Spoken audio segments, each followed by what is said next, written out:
On est absolument ravis au Culturel 2.0 de parler avec Steve Gagnon, qui est un dramaturge, qui est un auteur dramatique, qui est dans le métier du théâtre depuis 2008, Conservatoire de Québec. Ouais, j'ai terminé en 2008, ouais.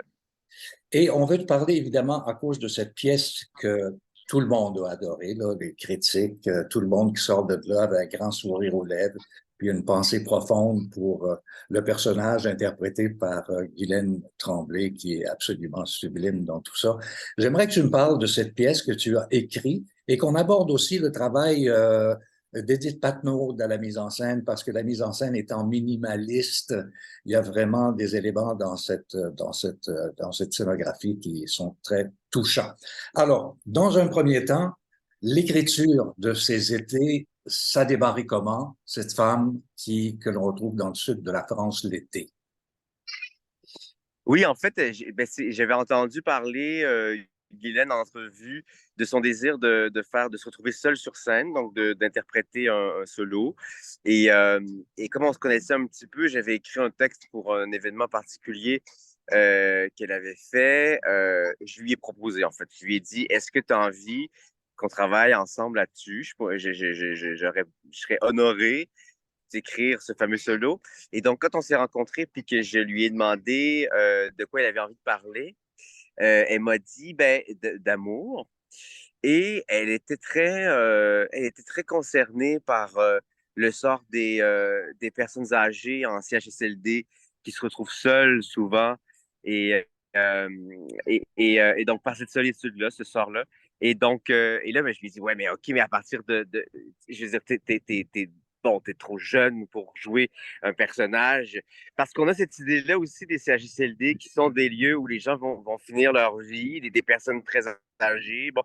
Et pour un autre projet, et donc, je trouvais qu'elle n'avait pas du tout le casting, bien entendu, pour jouer ça, mais pour un autre projet, j'avais visité quelques CHSLD à Montréal, dont un CHSLD qui est au centre-ville, où des gens, en fait, de 20, 30 ans, 40 ans, 50 ans, mais qui sont pas autonomes et qui n'ont pas les moyens d'aller dans des résidences privées, se retrouvent en CHSLD et donc côtoient, vivent avec des personnes très âgées. Et donc là, tout à coup, moi, comme j'avais rencontré ces gens-là, et dont une femme qui avait étudié en sociologie, euh, et qui m'avait dit, ben, c'est dommage parce que j'ai toute ma tête, puis comme j'ai beaucoup de temps, je lis beaucoup, j'écoute beaucoup la radio, mais il y a personne qui va venir demander son avis à une sociologue dans le fond d'un CHSLD du centre-ville, même si je pourrais être encore très utile à la société. Et donc ça m'avait vraiment touché. Donc quand Guylaine m'a parlé de ça, je me suis dit, OK, faisons ça, mais prenons l'angle de ces gens-là qui ne sont pas des personnes âgées, qui se retrouvent par manque d'autonomie, dû à une condition physique ou en CHSLD. Et donc, à partir de là, j'ai eu cette idée de femme très indépendante, très libre, très autonome, cette enseignante en littérature qui passe tous ses étés en Provence et de la voir, donc, de mettre en parallèle deux solitudes, celle qu'on choisit, celle qu'elle choisit parce qu'elle a l'impression que cette solitude qu'elle s'impose, cette forme de solitude, parce qu'en même temps, elle est très bien entourée par ses amis, par certains amants, mais en même temps, elle se garde quand même un bras de distance avec l'amour, par exemple, avec la notion de couple, parce qu'elle a l'impression que le couple nous emprisonne et puis qu'automatiquement, il faut faire des compromis, il faut faire des sacrifices, et donc on se détourne un peu de ce qu'on est intrinsèquement. Et donc, cette femme qui choisit cette forme de solitude-là, tout à coup, se fait imposer par la vie une autre forme de solitude qui est celle que tout à coup la maladie apporte. Et puis voilà. Donc, et quand on s'est entendu sur ce personnage-là, sur ces thèmes-là, de la solitude, de l'indépendance, etc., je suis parti 2 semaines en Provence pour lancer le processus d'écriture. Et quand je suis revenu, j'avais une première version et je voulais pas qu'elle la lise seule chez elle en premier. Alors, je lui ai demandé, puis elle a généreusement accepté parce que c'est quand même, c'est vertigineux pour une actrice. Je lui ai dit, est-ce que tu accepterais de le lire pour la première fois devant moi? pour que j'ai accès vraiment à tes réactions, mais là, au moment où tu le lis, pas une fois censuré, pas une fois réfléchi, pas. Et donc voilà, je me suis rendu chez elle et puis elle a lu le scénario, ben, le texte pour la première fois devant moi. Et puis, et est arrivée assez rapidement dans le processus Edith Patnaud à la mise en scène. Ça faisait longtemps que je voulais travailler avec Edith. Euh, et et c'est une demande de Guylaine, en fait. Elle m'a dit, j'aimerais travailler avec une metteur en scène et j'aimerais et qu'elle soit jeune. Guylaine avait envie d'être déstabilisée, de ne pas travailler avec des collègues avec qui elle avait déjà travaillé, ou elle avait vraiment envie de se mettre en danger d'une certaine manière, de se confronter à d'autres méthodes, d'autres manières de faire. Et donc, j'ai pensé à Edith immédiatement. Et donc, elle est arrivée dans le processus très tôt. Et puis, voilà. Elle sortait de Gaspard Blues. Ben, en fait, la pièce est créée maintenant, mais en fait, est jouée maintenant, mais on l'a créée en fait il y a 2 ans parce que quand ils ont tout fermé pour la pandémie la première fois, à cause de la pandémie la première fois, nous, on allait jouer 3 semaines plus tard. Alors, le spectacle, normalement, on devait le jouer en 2019 ou en 2020. Il était prêt. Et bon, les théâtres ont été fermés.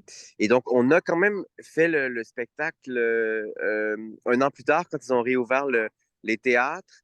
Et puis finalement, ben, elle a joué, Guylaine, elle a fait quelques semaines de représentation, mais devant une jauge très réduite.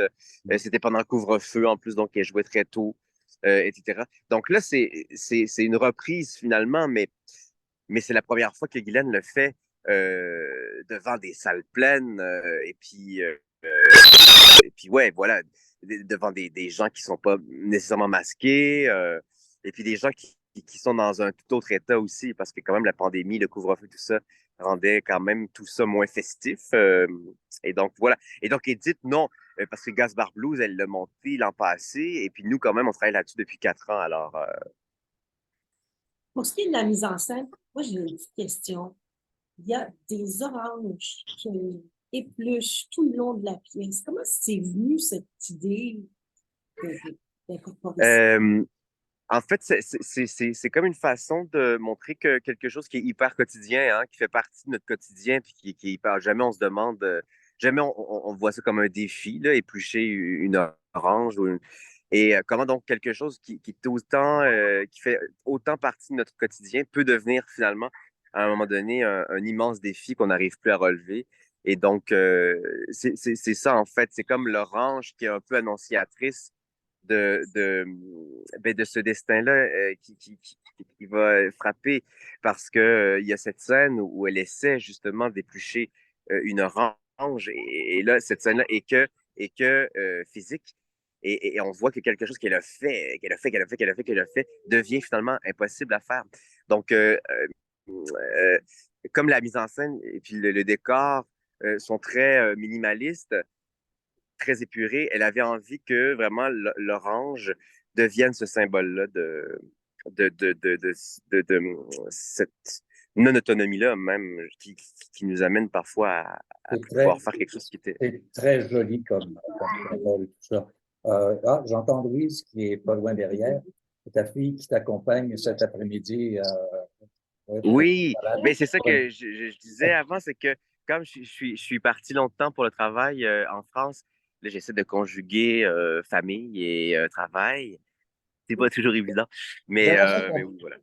j'aimerais ça aussi qu'on parle un peu de toi, de ton travail, de ton parcours, parce que, bon, tu es dans le métier depuis un certain nombre d'années maintenant. Et pour ceux qui se demandent où on a vu cette belle figure-là, nous, on t'a suivi dans L'échappée, où tu faisais Ouais, un mais personnage qu'on aimait détester, mais Ouais. Boule Tabasse quand même depuis un bout de temps comme comédien. ouais, comme comédien, oui. Mais moi, j'apprécie l'auteur, c'est clair, parce que tes productions à date n'ont jamais passé à côté.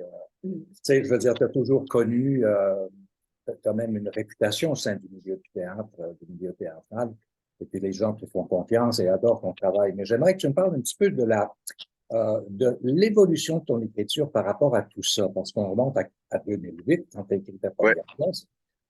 Et j'aimerais que tu me parles un peu de ton engagement théâtral par rapport à l'écriture. Oui, ben en fait, il y a une forme puis il y a juste le théâtre qui me permet d'explorer cette forme-là, c'est la poésie. C'est tout à coup de comment intégrer la poésie dans une langue et puis que ça reste quand même très concret, même ancré dans le quotidien. Quand j'ai lu Sylvain Trudel, un auteur de romans qui m'a beaucoup marqué, qui était très actif dans les années 80-90, début 2000, euh, et qui a écrit entre autres Du Mercure sous la langue ou Le souffle de l'Harmattan. Quand je l'ai lu et que j'ai vu que c'était possible que la poésie soit aussi accessible et qu'elle s'adresse à tout le monde, parce que pendant longtemps, comme encore bien des gens hein, le pensent, on a des fois cette impression, on a souvent cette impression que la poésie, c'est quelque chose de très compliqué, très complexe, que seuls quelques intellectuels traversés par la grâce comprennent. Alors qu'il y a il y a toutes sortes de formes de poésie, et puis la poésie peut tout à fait être accessible et puis parler notre langue et nous parler. Donc, quand j'ai lu Sylvain Trudel, ça a tout de suite influencé ben, non seulement l'artiste, mais l'humain que je suis. Et j'ai eu envie donc de transposer ça au théâtre, donc d'écrire des personnages qui sont à la fois assez comme dans Les Étés souterrains, qui sont sympathiques, mais qui ont une dimension assez tragique, qui arrivent, oui, par leur destin ou par l'histoire qu'ils racontent et qu'ils vivent, mais aussi par la langue.